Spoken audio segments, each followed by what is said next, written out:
एक छोटे से गांव में एक गुड़िया थी। यह गांव पहाड़ों के बीच बसा हुआ था, जहां हर शाम सूरज की किरणें पहाड़ों के पीछे छिप जाती थीं।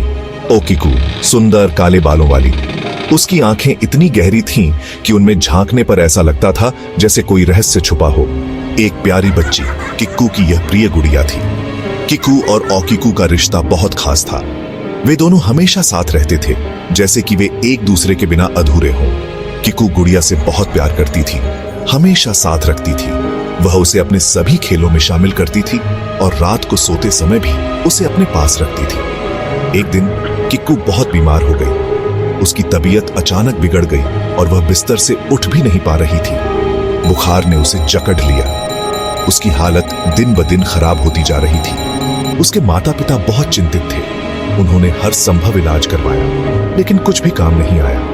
उन्होंने बहुत कोशिश की, पर किक्कू बच न सकी, दुनिया से चली गई। उनके दिलों में एक गहरा शून्य छोड़ गई। किक्कू के माता पिता ने गुड़िया को उसके साथ दफना दिया। उन्हें लगा कि किक्कू को अपनी प्यारी गुड़िया की याद आएगी और वह अकेली नहीं महसूस करेगी। उन्हें लगा कि किक्कू को अपनी प्यारी गुड़िया की याद आएगी, लेकिन समय के साथ उन्होंने महसूस किया कि कुछ अजीब हो रहा था।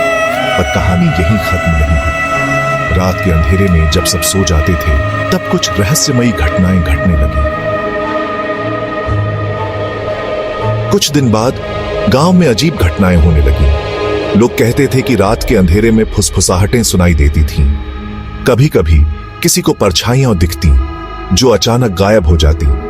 लोगों ने फुसफुसाते हुए कहा कि उन्होंने किक्कू को देखा है, उसकी गुड़िया के साथ। कुछ ने कहा कि गुड़िया की आंखें चमकती थीं, जैसे वह जीवित हो। एक रात किक्कू के पिता की नींद खुली। उन्हें लगा कि कोई उन्हें देख रहा है। उन्होंने देखा कि ओकिकू गुड़िया उनके बिस्तर के पास रखी है।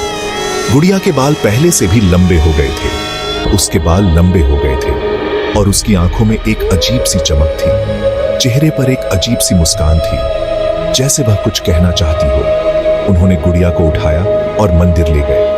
रास्ते भर उन्हें ऐसा लगा जैसे कोई उनका पीछा कर रहा हो। पुजारी को सब कुछ बताया। पुजारी ने ध्यान से सुना और फिर एक गहरी सांस ली। पुजारी ने गुड़िया को मंदिर में ही रखने का फैसला किया। उन्होंने कहा कि यह गुड़िया यहाँ सुरक्षित रहेगी, शायद यहाँ उसे शांति मिलेगी। मंदिर की शांति और पवित्रता उसे सुकून दे सके।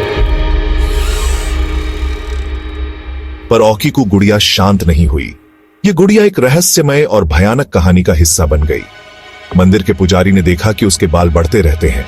यह देखकर वह हैरान रह गए और उन्होंने इसे एक चमत्कार समझा। उन्होंने गुड़िया के बाल काट दिए, पर अगले दिन फिर से बाल लंबे हो गए। यह सिलसिला लगातार चलता रहा, जिससे पुजारी और गांव के लोग और भी चिंतित हो गए। यह खबर जंगल की आग की तरह फैल गई। हर कोई इस रहस्यमय घटना के बारे में बात करने लगा। ओकिकू गुड़िया की कहानी हर जगह पहुंच गई। लोग दूर दूर से इस गुड़िया को देखने आने लगे। लोग डर गए। उन्होंने गुड़िया को श्रापित मान लिया। कुछ ने इसे बुरी आत्माओं का काम बताया, तो कुछ ने इसे एक चेतावनी समझा। आज भी ओकिकू गुड़िया जापान के एक मंदिर में रखी है। यह गुड़िया अब भी लोगों के लिए एक रहस्य बनी हुई है। उसके बाल आज भी बढ़ते हैं, कोई नहीं जानता क्यों। यह रहस्य आज भी अनसुलझा है और लोगों के मन में डर और जिज्ञासा बनाए रखता है। ओकिकू गुड़िया सिर्फ एक कहानी नहीं है, वह एक चेतावनी है। याद दिलाती है कि कुछ रहस्य अनसुलझे ही अच्छे हैं। उसकी कहानी हमें डराती है और सोचने पर मजबूर करती है। क्या भूत प्रेत सच में होते हैं?